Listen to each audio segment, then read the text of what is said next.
Hey guys, welcome back to my channel. Today I have a review on an eyeshadow palette that I have been using since about November-ish, but because of the holidays and things I wanted to hold back on sharing the review with you guys until now. So obviously, as you guys can see from the title, I am here to share with you guys my thoughts and the facts on the Tarte Toasted palette. But before I get into it, if you are new to my channel, welcome to the family. Don't forget to subscribe and like this video if you do like it, and let's get on with the review. So first and foremost, this is what the actual packaging of it looks like. This is part of the Tarte and Bloom, Tarte, you know, that type of thing. This is the third one in the series. This palette is $46. It is permanent to the collection, so if you are interested in this palette, you do not need to rush out and get it. It is the same type of format as the Tarte and Bloom, and the first one as well. Has the big mirror on here, and it comes with exactly 12 eyeshadows in here. This packaging of it in here, believe it or not, if you guys don't even know, these are magnetic in here. So all of the Tarte series ones are magnetic in here, so you can depot them and put them in a Z palette. I don't know if anybody had mentioned to you guys in there, but these are magnetic, so you can just pop them right out and actually put them in a Z palette. These are formulated with the same Amazonian clay as every other one that they have. These are arranged in rows, so what their intentions were is this is supposed to be one look, this is supposed to be another look, and then this is your final look right here. I don't even know if I was in frame. So row 1, row 2, and row 3 as far as looks went. Obviously, you guys know me. I just bounce around and use what I like. This is available at Sephora, Ulta, and as well as Tarte's website.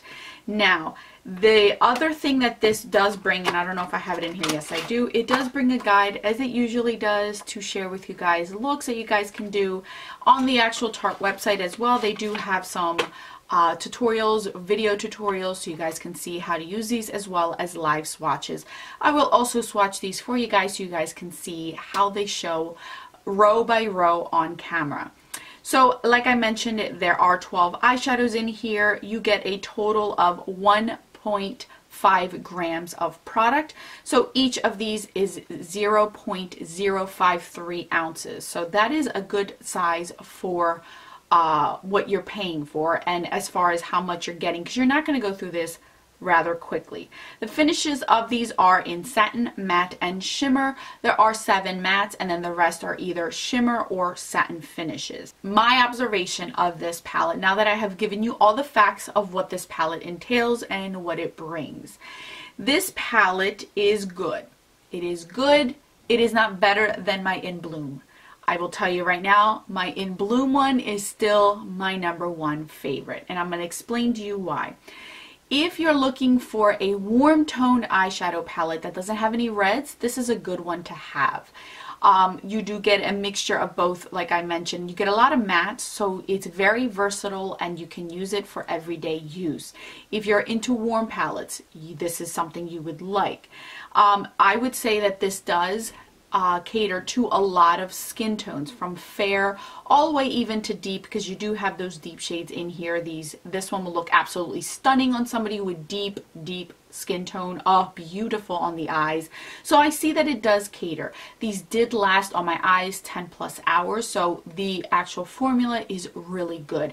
The reason why I wouldn't say that this is my favorite, because I find that 2 of these eyeshadows I have a problem with, and it's unfortunate because the In Bloom one, there is not one dud in there at all. All of them perform beautifully. All of them have that amazing formula, and I don't understand why Tarte does this every time. I explained this during my Best of Beauty when I shared my Tarte Pro palette.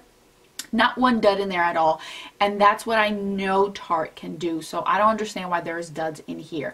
I have no clue if anybody had mentioned these, but for me, they are not that great. They're wearable, they're usable, but they give me trouble.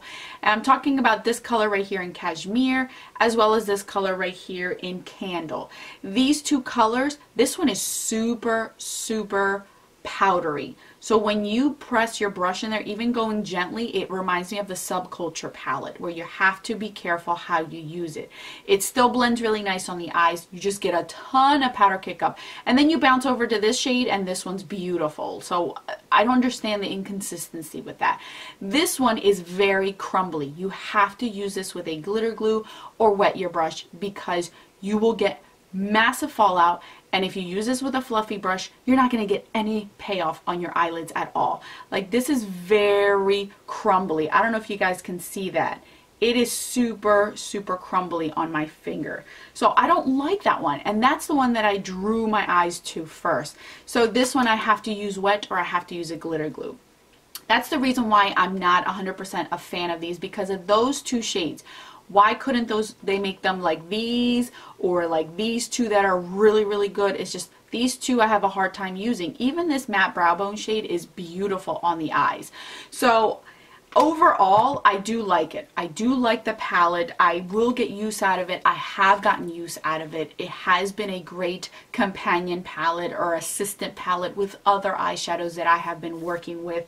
The quality, for the most part, is there with the exception of two shadows, but it bothers me because I know what Tarte can do. They have come out with a full palette, a few full palettes where all the shades are amazing. So I don't understand why this one is bad. And keep in mind, it may just be very well my own palette, because when I got this palette and I opened it up, the whole entire mirror was covered in powder. So I don't know if it's just my palette that I purchased or if it's all of them all around, or even my batch. So just keep that in mind when and if you are interested in purchasing this palette.